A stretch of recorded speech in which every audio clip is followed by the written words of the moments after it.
פוקימון פלטינום, סרטון שני בקצרה. אתה הולך אל סנג'ם טאון, ואז אתה הולך למעבדה של הפרופסור, כמו בכל משחק, ואז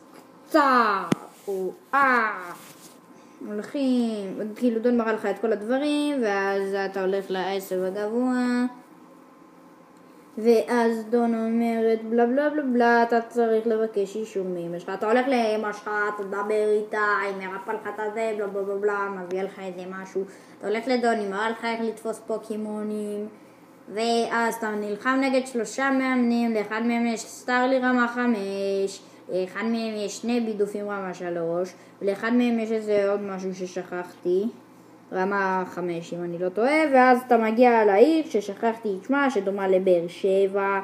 אין לי כוח להראות את כל זה. וכן, אתה גם הולך לאגם הזה שם בהתחלה, כשאתה הולך להיות המקום שנלחמנו בלוק, אז אתה הולך לשם, סיירוס יהיה שם, יהיה כזה חיוד של מספרד, ואז כזה הוא זה, בבבבבבבב. אני מקווה שהבנתם. בכל זאת, זה רק ההתחלה, זה קטע ממש משעמם, אז אני כבר לא רוצה להראות את כל זה.